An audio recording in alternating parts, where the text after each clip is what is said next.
Gary, what do you see as being the affirmative case for the resurrection? Well, Lee, let me state it this way. I do not assume that the Bible's inspired or even that the Bible is reliable as a text. I think we can get to those conclusions.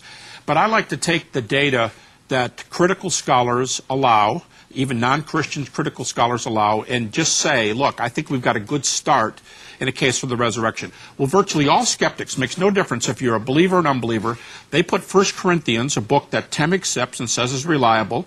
They put Paul's Creed, this early statement that Tim summarizes on page 427. Paul says, I gave you, listeners from Corinth, I gave you the text, the story of the gospel, which I received. Now, he's writing this in 55 A.D. And the crucifixion was when? The crucifixion, give or take a year or two, is about 30 A.D. That's a nice round year.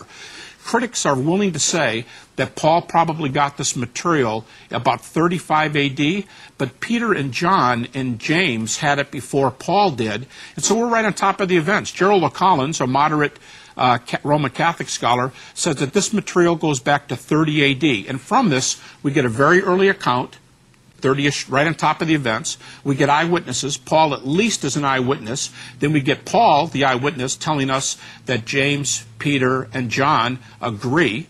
And then thirdly, we have what I might call, if I want to keep up with the E's here, enthusiasm.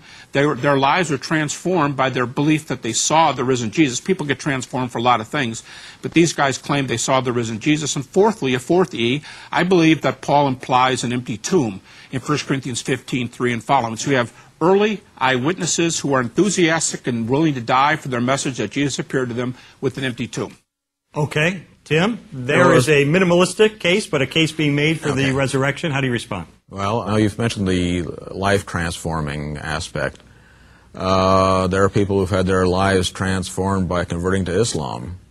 I don't think Dr. Habermas would say that proves that Islam is divinely inspired. I totally agree with him that anything can cause a life change, usually a religious or political commitment, but anything can cause a transformation. That wasn't my point. My point was that the disciples just weren't changed. They were changed because they believed they saw the risen Jesus. Now, transformations cannot prove what somebody's saying, but transformation can prove that somebody believes what they're teaching. And if we have the earliest apostles teaching that they saw the risen Jesus, we can say they're wrong, but we have their sincere belief that they believe in the risen Jesus, so sincere they're willing to die. I think that's very valuable. When a Muslim dies because he believes in Islam, that's his belief centuries later that Islam is true. But if you go back to the original disciples, they died because they believed they saw the risen Jesus. Start out with Mark's resurrection appearances. Well, there aren't any, basically. The women, Mary Magdalene, Mary the mother of James, and Salome go to the tomb. They find it empty. A young man in white sitting inside, presumably an angel, says Jesus is risen, and he'll meet the apostles in Galilee and go tell them. The women are terrified, and they don't tell anybody. And that's the end of the account. There's a supposition here that I want to mention. The idea is that the Gospel of Mark is the earliest, and since there are no appearances, we're in trouble. Tim's not necessarily saying that, but others have said that. First of all, I want to say Mark does have an appearance, maybe more. He says, go tell the disciples and Peter. Some scholars think that that's an intimation of the appearance to Peter earlier, but be that as it may, Mark specifically says he's been raised. But the additional point I'd like to make here, and then I'll see what he says, is his point that Paul predates Mark by 15 or 20 years, and Paul has the longest list of appearances. Except that Paul just basically gives kind of a summary. He doesn't give blow-by-blow appearances. First of all, Tim, if Paul has a summary here, as you just said, you said all we have is a summary in Paul. I want to know what's wrong with the summary. He gives a long list of appearances, and he gives more appearances than any other disciple.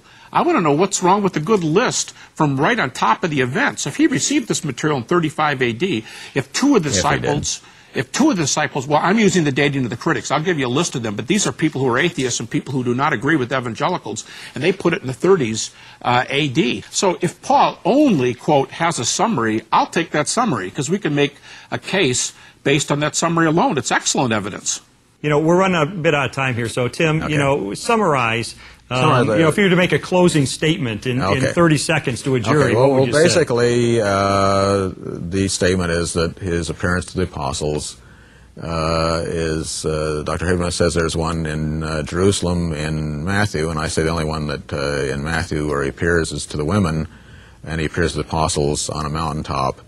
And if there were other appearances, you would think that a book purporting to argue for the divinity of Jesus would put all of them in and not leave some out. Okay. Gary, a little bit of a closing statement from you. Sure. If Paul's the earliest and Paul's the best, and we can build a resurrection case on Paul alone, we've got it. Okay. If we can base the resurrection alone on Paul, we don't even need to talk about the Gospels. If Paul can do it, we've got the data. Okay. And I think he does. All right, gentlemen, interesting exchange.